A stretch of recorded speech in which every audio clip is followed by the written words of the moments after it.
है महाभारत में वर्णन कर्म के महाज्ञान का, धर्म के महत्व का और अधर्म के परिणाम का। आओ हम सब मिलकर बूझें इतिहास इस इतिहास का। शिव और पार्वती अर्जुन को पाशुपास्त्र अस्त्र देकर और आशीर्वाद देकर वहां से अंतर्ध्यान हो गए। तभी इंद्र के सारथी मातली इंद्र का रथ लेकर अर्जुन के पास आए और उनसे बोले कि आपको इंद्रराज ने बुलाया है, क्योंकि इंद्र और असुरों में युद्ध होने वाला है और आपको देवताओं की सहायता करनी है। यह सुनकर अर्जुन तुरंत ही रथ पर सवार हो गए और मातली वायु वेग से अर्जुन को इंद्र के महल में ले गए।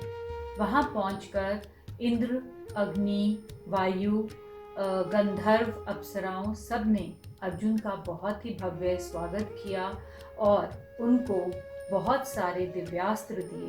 उन दिव्यास्त्रों को पाकर अर्जुन बहुत खुश हुए।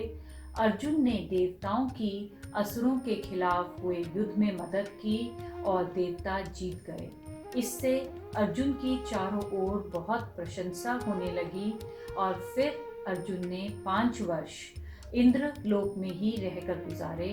उन 5 वर्षों में उन्होंने सभी देवताओं से उनके दिव्यास्त्र चलाने सीखे। उन्होंने गंधर्वों से संगीत की शिक्षा ली और अप्सरा उर्वशी से नृत्य की शिक्षा ली। एक दिन जब अर्जुन अपने कक्ष में आराम कर रहे थे तो अप्सरा उर्वशी उनके पास आकर उस पलंग पर बैठ गई।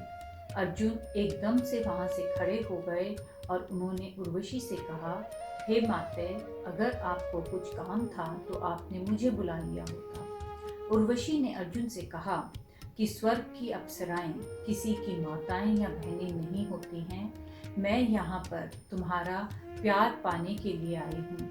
अर्जुन ने उर्वशी से कहा कि हे माते, आप इंद्र मेरे गुरु हैं और आप इंद्र की सभा में अप्सरा हैं। उस नाते आप मेरी माता हुई और वैसे भी आपने मुझे नृत्य की शिक्षा दी है, इसलिए आप मेरी गुरु भी हैं। इसके बावजूद उर्वशी ने बहुत कोशिश की कि वो किसी तरीके से अर्जुन को ललचा लें, पर जब अर्जुन न माने तो उर्वशी ने क्रोध करते हुए अर्जुन को शाप दिया कि तुमने मेरे रूप का अपमान किया है, इसलिए पृथ्वी पर वापस जाकर तुम्हें 1 साल स्त्री के रूप में रहना होगा। परंतु तुमने एक माता के रूप में मेरा मान भी बढ़ाया है, इसलिए मेरा शाप उस समय तुम्हारे लिए वरदान का काम करेगा। इधर अर्जुन को गए हुए बहुत साल हो गए तो बाकी पांडव उदास रहने लगे। तभी नारद ऋषि ने आकर युधिष्ठिर से कहा, तुम चिंता मत करो, कुछ दिनों बाद इंद्रलोक से ऋषि लोमेश आएंगे, वे तुम्हें अर्जुन की खबर देंगे। कुछ दिनों बाद जब लोमश ऋषि आए तब उन्होंने युधिष्ठिर और सारे पांडवों को बताया कि अर्जुन इंद्रलोक में कुशल पूर्वक हैं और इस समय वे गंधर्वों से संगीत और अप्सराओं से नृत्य सीख रहे हैं। उन्होंने भगवान शंकर से कड़ी तपस्या करके पाशुपास्त्र अस्त्र प्राप्त कर लिया है और बाकी देवताओं को भी खुश कर उनके सभी दिव्यास्त्र ले लिए हैं और कुछ समय बाद वे पृथ्वी पर वापस लौट आएंगे। युधिष्ठिर ये सुनकर बहुत खुश हुए। उन्होंने ऋषि लोमश से कहा कि हे ऋषिवर, तब तक आप हमें यहाँ पर तीर्थ यात्रा करा दीजिए और हमें पुराणों का ज्ञान दे दीजिए। उधर एक दिन जंगल में घूमते घूमते भीम की मुलाकात हनुमान जी से हुई।